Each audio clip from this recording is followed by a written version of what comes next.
Hi there, it's Mark Carlson here. So this week's video, what exactly is politics? How is it affecting us and how are we affecting it? Come on in.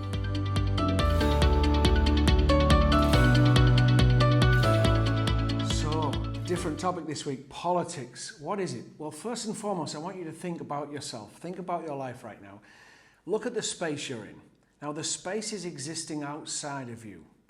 Every step you take in life, you're walking through a space that exists outside of you, right? But your experience of the space that's existing outside of you is inside of you. Do you understand that? So when I look at the space that I'm in, I experience it inside of me. The space is there. At least I'm believing it is. I can never, ever prove to myself that the space is existing outside of me because my entire experience of reality is internal, right? So the space that I'm looking at is happening in my brain. Anything I hear is happening in my brain. Anything I hear from the space is happening inside of me. So the sound comes from inside of me, not from outside of me. A vibration comes and I interpret it as a sound, okay? Anything I taste happens inside of me. Anything I feel, touch happens inside of me. Anything I look at happens inside of me. Did I say that already? Anything I smell happens inside of me. All my thoughts happen inside of me, all my feelings, everything. So when I touch this table, even though the table is existing outside of me, my experience of the table is internal. Now I'm saying this because I want you to understand what politics is. See, politics is the external reality of our collective mind as a race of humans, and then individually as a race, as a tribal race. Yeah? So each nation is a tribe, and that tribe collectively creates a political arena. But all it represents is the politics that's actually happening in the mind area.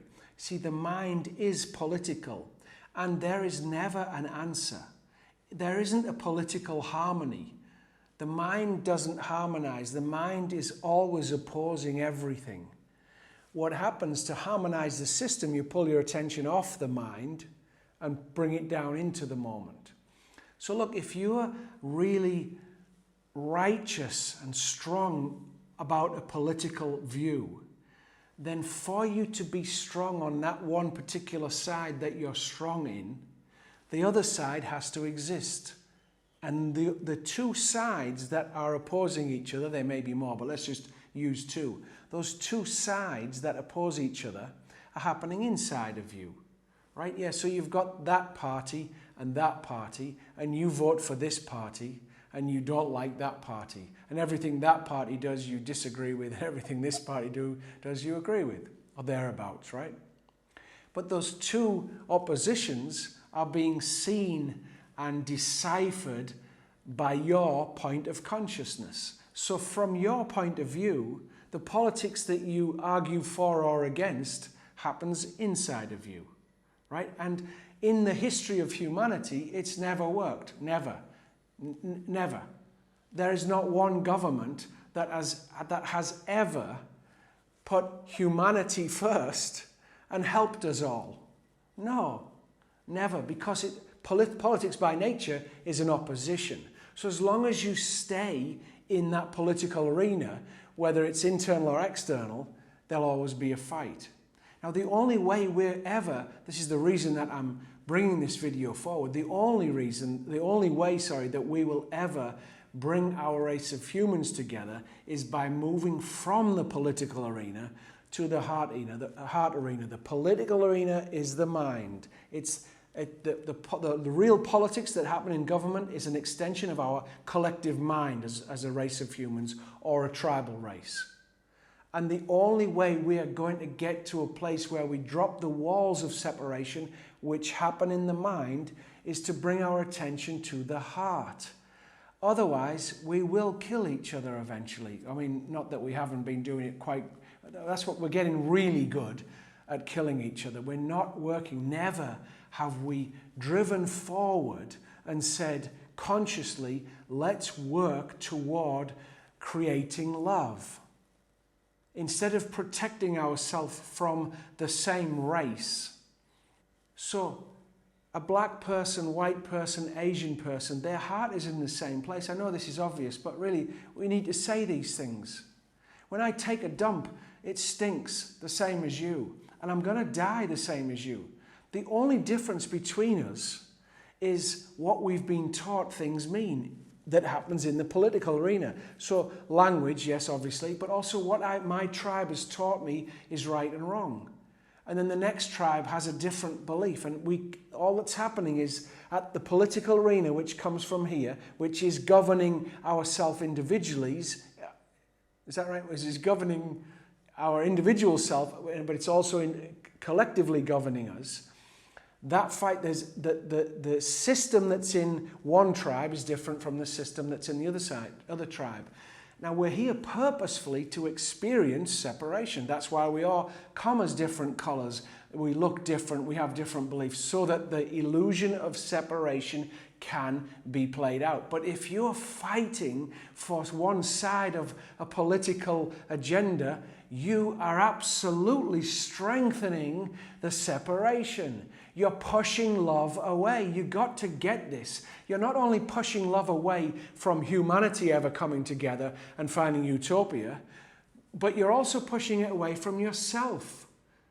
Because if you are really strong about what you think should happen in this political arena, you've also got the other side which you don't like. You could even go as far as hate. You know, a lot of people hate the other side. But where's that happening? It's only happening inside of you. Now, you might have a million other people that agree with you, but you have no idea about their experience. You just feel better because a lot more people say the same thing. But the only place you're ever having any experience is inside. You're the only thing that's ever going on that you know of. So when you get angry or righteous about anything, then you've got that opposite playing inside. You must have. So you're causing a big fight inside of you. When the fight stays long enough, you'll get an illness. Hello? You'll get an illness. Because the stress will be so strong inside of you. So get off your politics and find your heart. Get off it. Now, yes, does one side getting in power create change? Yeah, things do happen. But get off your anger about it. You've got to come from a place that is heart-centered.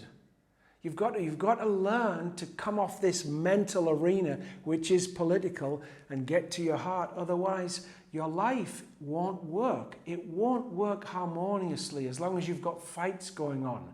Because the only place the fight is ever happening is inside of you.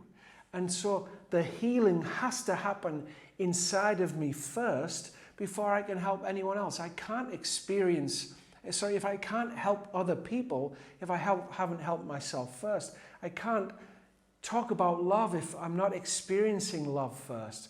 And we've got to get to this place where we're helping each other. We've got to get to a place where we're creating win-win solutions, where the only solution ever is where everyone will be respected, where everyone will be cared for.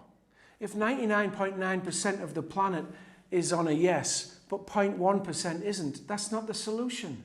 Everybody's got to be loved because we're all a life form and we're killing each other. It's ridiculous, really.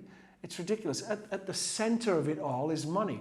Different video. But at the center of it all is money because money puts a value on your head or your shoulder. That's a shampoo, isn't it? Money puts a value on you and separates you. And there is no value on any of us. We're all so unbelievably unique. But we've got it that we're all separate from each other, and we will continue to do that and blow each other up as long as we stay in this political arena. We've got to find ways to come to the heart place so that we can have a loving human race, so that we can have tribes of humans that help each other, where that is the only agenda, where we are helping each other, where we're loving each other. And honestly, we've got to learn to come off this place and find our heart center. First step to that, sounds boring, I know, but the first step to that is meditation, because meditation pulls your attention with time off that political fight. It doesn't matter whether you think you're really right. And, you might be really strongly on one side politically, and it's your whole life. And I'm saying this to you, and you might think, God, that makes sense. But it's causing another fight. Like, I can't let that go because I've defined myself by that belief. But look, our children are not going to get anywhere, and their children, if we don't sort this out. We've got to get off the politics. We've got to get off it. And we've got to find heart. First step, meditation. Right here, right now. Have an absolutely fantastic day when you watch this, and I look forward to talking to you again next time. Thank you so much.